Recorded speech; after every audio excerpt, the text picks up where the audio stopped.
ചോദ്യം ചോദിക്കുന്നവരെ നിശബ്ദരാക്കുന്ന രാഷ്ട്രീയം, വിരൽ ചൂണ്ടുന്നവരെ വിലങ്ങണിയിക്കുന്ന രാഷ്ട്രീയം.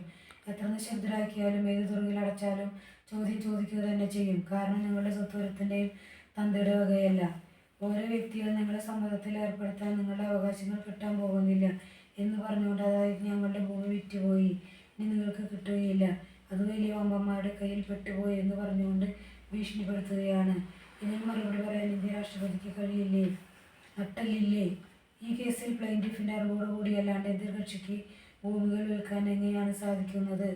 മാടക്കത്ര പഞ്ചായത്തിൽ കുറിച്ചിക്കര വില്ലേജിലെ മുതൽപേരിൽ നികുതി അടച്ചുകൊണ്ടിരിക്കുന്ന ഭൂമി എങ്ങനെ ഇവർക്ക് വിൽക്കാൻ സാധിക്കുന്നു?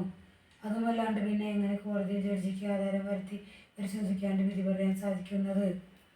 ഇതിലൊന്നും ദുരൂഹതയില്ലാണ്ടാണോ ഇന്ത്യൻ പ്രസിഡന്റ് ഇങ്ങനെ മൗനം പാലിക്കുന്നത്? ഈ ദുരൂഹത മൂടിവെക്കപ്പെടുകയല്ലേ? ഈ 15 വർഷമായിട്ട് ഈ ഒരു കേസ് കാരണം ഞങ്ങളുടെ കുടുംബമാണ് തകർക്കപ്പെട്ടത്. അതുകൊണ്ട് അത് പുനഃസ്ഥാപിക്കാൻ ഇന്ത്യൻ രാഷ്ട്രപതിക്ക് സാധിക്കുമോ?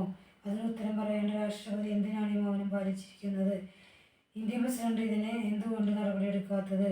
നടപ്പിലാക്കി തരികയാണ് വേണ്ടത്, അല്ലാണ്ട് ഒളിച്ചു മാറി കളിക്കുകയല്ല വേണ്ടത്. ഇത് നടപ്പിലാക്കാത്ത രാഷ്ട്രപതി ഞങ്ങളെ തൂക്കിക്കൊല്ലൂ അല്ലെങ്കിൽ രാജിവെക്കൂ.